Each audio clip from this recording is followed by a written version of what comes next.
Syphilis. Unique, New York. Unique, New York. Okay. How now, brown cow? Yeah, we're... I tend to talk louder the more I lean into the microphone, so if I do it, I'm going to apologize in advance. Yeah, you can get about that close. Okay. Aaron, how are you? I'm doing well. Just got cleaned up after a sweet demo here at A1. The sun was shining. Birds were singing. They were. The breeze was breezing, and the bikes were riding. It was a fantastic afternoon. So thanks for being here. Mm-hmm. It's always a pleasure. And I wanted to, I wasn't going to look at my notes, but I'm going to look at my notes. Are you from Minneapolis? Not originally, no. I'm from the farm country just south of Minneapolis, but as us Midwesterners call it, an hour and a half or 90 miles by the rest of the world. Yeah, well, I mean, that's still kind of Minneapolis. Pretty close, yeah. One of the things that we have talked about, not you and I, but we here have talked about over the years is Indianapolis and Minneapolis are similar in a couple of different ways, you know, similarly sized, similar population, and yet the bike culture in Minneapolis is, I would say, not only stronger, but more varied. Do you remember what it was like prior to the infrastructure? I came in just on the transition when it kind of, as I kind of think about it, is like some of the first people who started getting the foothold in the commuting commuting community, I guess. People, the hardcore year-round cyclists, you know, were the first people that made that decision. Like myself and my friends and us as a group, we're gonna do this sort of thing. So that was like late 80s, I guess, 90s. Yeah. So I was like, I guess maybe second wave, like way after that. So I moved to Minneapolis about 10, 12 years ago. And I got to enjoy the fruits of that. But a lot of the infrastructure at that point was still being developed. So I got to see firsthand the fervor of like those cyclists that have been doing that for decades. Like I was like, those guys are crazy, and like good kind of crazy. Like I like that. That's awesome. So I went after it. I tried to do it the best I could, and it's changed a lot. I mean, even since I've been, I guess I'm not going to sit here and speculate like what cycling in Minneapolis was in like 1992 because I wasn't there. But seeing the difference between, 2008, 2009, 2007 to now is like night and day. I remember the Greenway, for instance, which is a big, east-west corridor in Minneapolis, bike only lane thing. When I first started riding, there was no lights down there at night. It's like everyone I knew that commuted on the Greenway throughout the evening or had worked night jobs would always carry like a flashlight on their bag so they could spot different like little dead spots on the trail that had like no light whatsoever for safety. Right. You had to kind of keep your eyes open. And now it's like you can ride the Greenway with no lights and you'll be fine.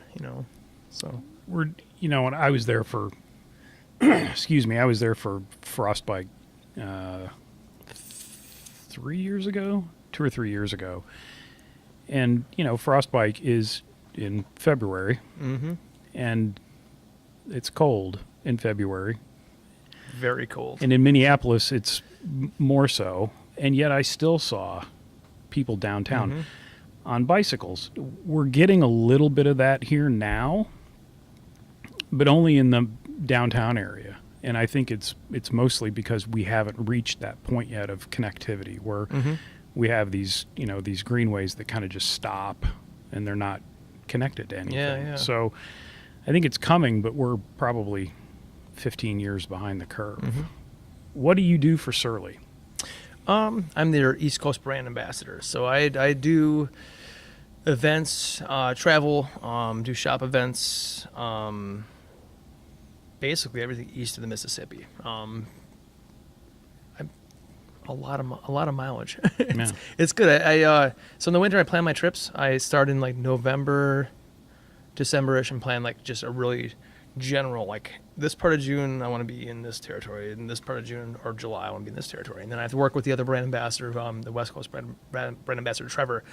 So we'll sit down and kind of do a meeting and kind of talk about that, and like we'll kind of bicker back and forth a little bit, and not terribly, but because we both want to get to certain events, and so we have to kind of balance out like where's the van best served, and so we Steel Force One. Steel Force One, yeah, sorry. We used to call it the War Rig, and from the new Fury Road movie. Well, not new anymore, but Fury Road, the War Rig from that. And it's like that's too easy of a term for a truck. I think Steel Force One, fits better.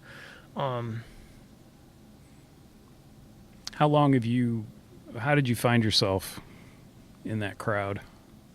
A dumb luck. I used to drive for QBP, so I would do demo work for them. I worked in demo and wheelhouse and bike builder. Kind of did all three for a number of years. And like my first interbike, I found myself in Boulder City at the El Rancho was our motel we always stayed at, and loaded out, worked hard, got a bunch of bikes set up, and the Surly crew was the first crew that like to reach out to me like, hey man, like you worked your ass off today, you want to go hang out at the pool and drink some beer and grill with us, we're gonna have a little party tonight. I'm like, okay, cool. So then I started joking around with those guys, and we all had kind of similar self-deprecating humor and dark side of the world kind of mentality, and it worked well, and then I just kind of kept myself going and made myself available for whenever I could. I go the extra mile for Surly when I could, and the job popped up and I applied for it and got it. So yeah, just kind of dumb luck. The thing that has always struck me, and the thing that I've tried to explain to people about Surly, is that if you just started writing a list of all the things that Surly did first,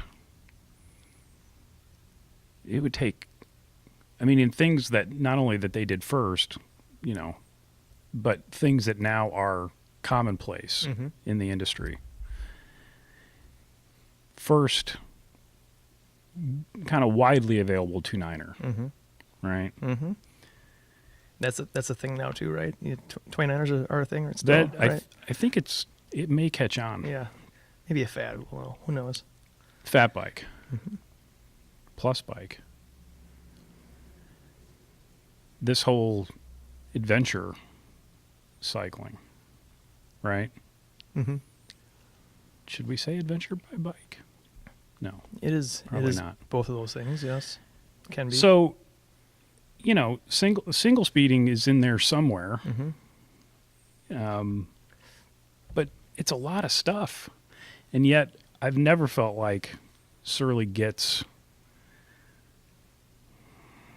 credit. Isn't the right word, but recognition that is due.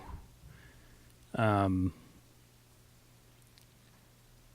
I wonder how it feels, and I'm not asking you to speak for the group as a whole, but when you see these things catch on, how many you just could it's just fine. Just that smells do terrible. it in the burp super bad. Those like 5 kinds of chicken somebody wings. Oh, somebody I can see, saw that's right. it. Oh no, I'm busted. Okay, from here on, I'll burp into the mic. It'll be on brand. Those are new mic covers, so just don't get anything on it. But I might be buying you a new puff screen. They're inexpensive. It's fine. Oh God. Yeah. Well, I just wonder how. If it were me, because I'm a shallow person, there would be some kvetching going on. That all of a sudden, wide tires are the thing to have, and certainly there were a handful of people that were advocating for wider tires. Surly was probably the brand that just was the most widely available, right? But, now when you've got cats riding around on, aero carbon wheels that, all of a sudden are riding wide tires with no recognition, I just wonder how that, you can tell, it's just us. Nobody's going to hear this. So Oh, you let me know, just talk some shit. yeah, real quick. right. No, Yeah. we it's I think about that a lot. There is some level of, I don't know, maybe hostility is the wrong term. But, No, I think it's it not is. even, it's we're not that brand. You know, we never have been. That brand that's going to get super uptight about other brands taking ideas that we had and running with it. That's the industry, period. So, Sure. you know, we've always just tried to like zig when the entire industry is zagging, and like when they catch up to what we're doing, we're already doing something different. So, Right. yeah, again, like the accolades for it's not really what we're about. But come on, I mean, you know, we're Midwestern as hell. You know, like I've been hearing this for years Yeah. now, and I'm just saying that sometimes you got to give a little credit where credit is due. and You that, know, that's all. that's a very good point. That's a very subtle difficulty in the brand is that we don't want to come off being loudmouth braggarts in any way, shape, or form, but we had done some really cool stuff, and we've made some really compelling products that have had influence to some degree. Yeah, I guess it kind of just if people, as long as some people know it, like, Well, and I will say, you know, we're that kind of niche ninja brand that's kind of always been under the radar. I you know? did hear Matt from Crust on another program say that if it hadn't been for the 26x3 Nard, the Evasion probably never would have happened. That's a pretty sweet bike. Yeah. Yeah. Yeah. So shout out to Maddie. So thankfully there are little pockets of people that are. I think a lot of it comes from like the things you listed off. All those things you listed off were a direct result of like that core group of riders I talked about earlier. The core group of like hardcore riders, the year-round commuters, and trying to find a better product to suit like some really nasty commuting conditions. Right. And when it gets really shitty in Minneapolis, it gets shitty. It's sloppy. It's icy. It's all these things, and to have a bike that handles a bunch of different scenarios, you have to outgun your bike. You have to outgun the weather. So you have a bike that's built to that one really crappy day where your ride home absolutely sucks. Like your drivetrain freezes up. You can't shift because your entire cassette's covered in ice. Like literally that happens. That's kind of what I feel kind of drives the design behind the brand, is like, let's find that rider, that one weirdo out there that's out there on the days that all of us drive to work. Let's build a bike for that person. Yeah. You know? That's cool. So in essence, imitation is the highest form of flattery. Right. Mm-hmm. And another thing that's been rattling around in my head is being a Surly dealer, and then also within the last 3 years being a Rivendell dealer, two similar bikes, but maybe approached from different angles. There you go. It was a little Delicious. little forced, but Come on, you got me in the spot here. what, are you telling me that you have Are you performance are you anxiety? judging me? You have performance anxiety? I embrace all burps, by the way. Yeah, where was I? So basically, it's a good thing that these other bike companies are kind of starting to embrace this. It's not technology, but an approach to cycling. I mean, I think it does make cycling more accessible, and hopefully, it's finally putting the last nail in the coffin of the European race bike. Let's hope. Jeez. Yeah, that's just it. Is like, we take great pride in building a wide range of sizes for people. Like we try and go for mass appeal in our sizing, and that's what you just talked about. Is like you can't expect one wheel size to work for everybody. You can't expect one frame to work for everybody. But we try and do something that works for a lot of people. Yeah. Well, the trucker 46 to 64. Right. And our straggler lines, they go from 38 to 62. So like, yeah, that's a long It's a lot of range. sizes. It's a lot of sizes, yeah. So then everybody else is, kind of jumping on the bandwagon 20 years after the fact. So then where does Surly go? That's a good question. One thing currently is that we're trying to diversify our lines a little bit. Like you see that with like Pack Rat. Pack Rat's got 2 wheel sizes. It's a big size range. There's some more things coming in the Pack Rat territory. Hopefully, we'll see. Some stuff I can't talk about. There's some cool stuff coming down the pipeline. Well, like I said, nobody's going to hear this. So it's just you. We're for a brand of like crusty curmudgeon type bike industry people. All we really think about is the future. And like when I said when brands are zigging, we're already zagging and already have zigged again by the time they catch up to us. It's well, I can tell you wide open, that I was really excited when I read the description of the Bridge Club, and then was even more excited after I wrote it.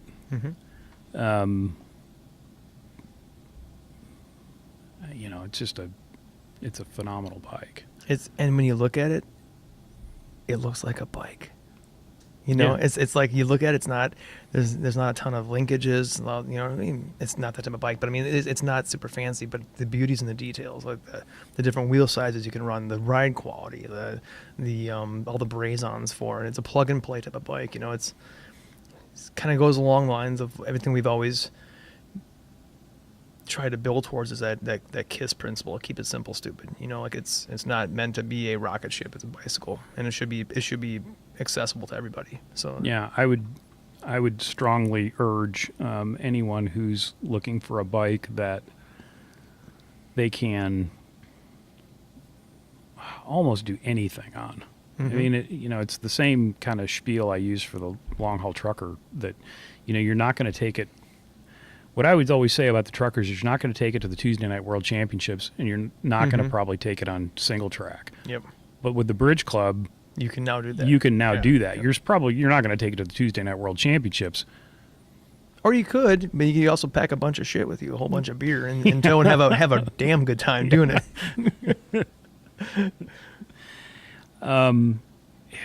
Yeah, that's a perfect example of our next step, is like trying to fill in the rest of the gaps in our line and build some really compelling stuff that people get excited about. Yeah. It's working. The Pack Rat's a great bike too. I think, unfortunately or unfortunately, I think that Pack Rat's going to supplant a lot of those trucker sales. We'll see. For the way that, at least here, the way that most people are using truckers, running around town, commuting, doing stuff like that. Give them a test drive on the Pack Rat; they'll love it. Yeah, I mean, it's a more. Can I be honest with you? Yeah. When I first saw that bike, I was skeptical. I was too. I took one look at it and said, "What are they doing? What the hell? Why are they doing this?" Yeah. What's in the water? What the maniacs doing? Well, and then those cold winters kill some brain cells, or what? Those maniacs took a full toolbox and dropped it in a porterhouse bag and strapped it down. And this was at, not to get too far in the weeds, but they do what they call saddle drive, which is a bike demo, and they do it at the North Star Ski Resort in Truckee, California. It's a terrible place. It's like lift access downhill, Well, not only is it fun. absolutely gorgeous, Yeah. it's a beautiful place to be. But the other thing is that if you're on any bike, there's only 2 directions you can go. You're either going up or you're going down. Steep, so both directions. For anybody that's ever taken more than 4.5 pounds and put it up high on the front of a bike, I mean, it is not for the weak at heart. And so they drop probably a 9-pound toolbox in this bag and strap it down, and I'm going up the hill, back and forth, and then back down the hill, back and forth. And other than the fact that the toolbox was rattling around, you couldn't even tell it was there. That's when that bike eats its lunch. Is like when you load up. And that when I was saying I was skeptical on that bike, I was skeptical until I rode one, and I threw a bunch of weight in the rack. I was like, oh, let's see what this thing's all about. And I rode. I was like, oh, holy shit. Yeah. It rides like a bike. Right. Yeah.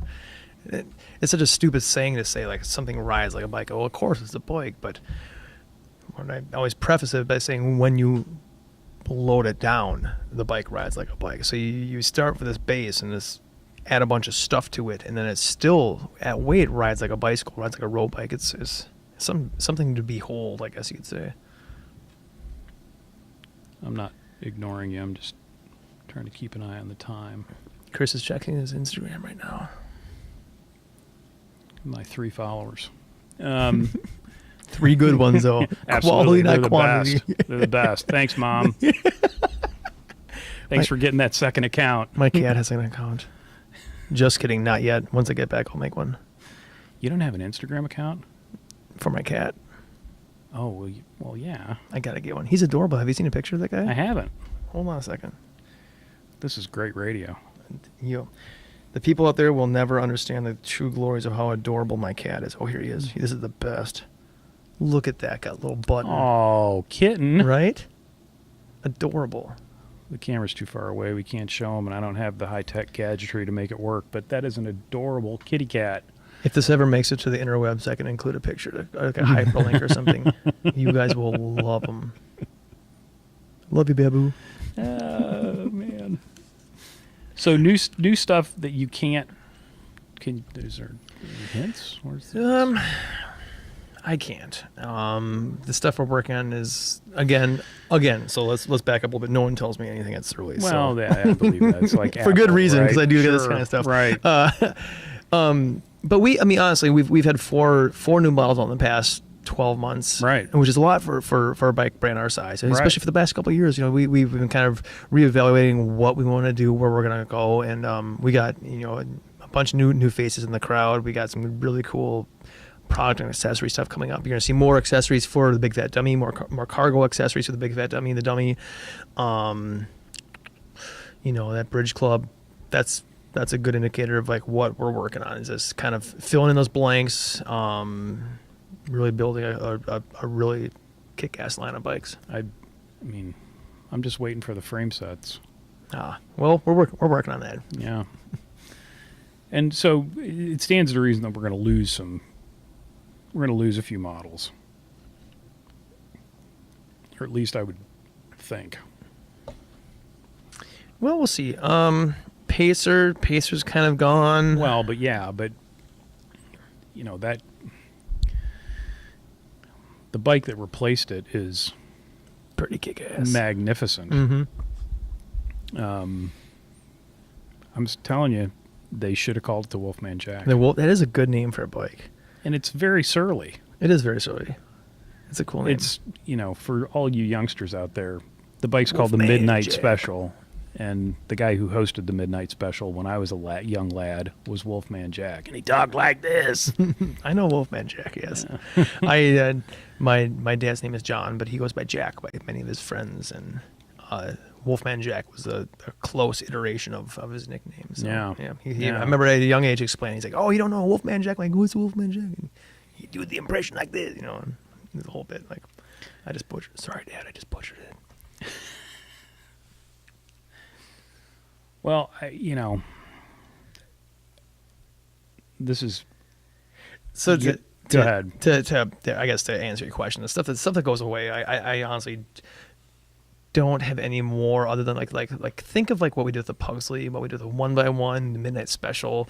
Although they're new bikes, they kind of fill portions in the line. Right. Like when we pull the 1x1, it's like we can't not have a single speed bruiser bike in our line. So like that's why when we pulled the 1x1, we thought about it. We took a minute, and like how can we bring this back and make it better? Boom, low side. Yeah.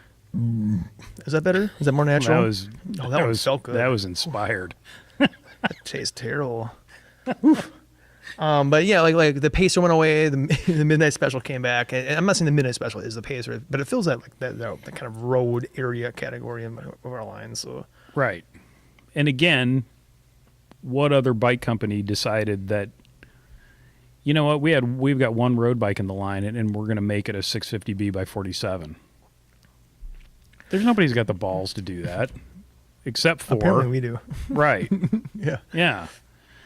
And again, that was one of those bikes that I didn't know was there until I walked into that room and went, "What in the hell?" Mm-hmm.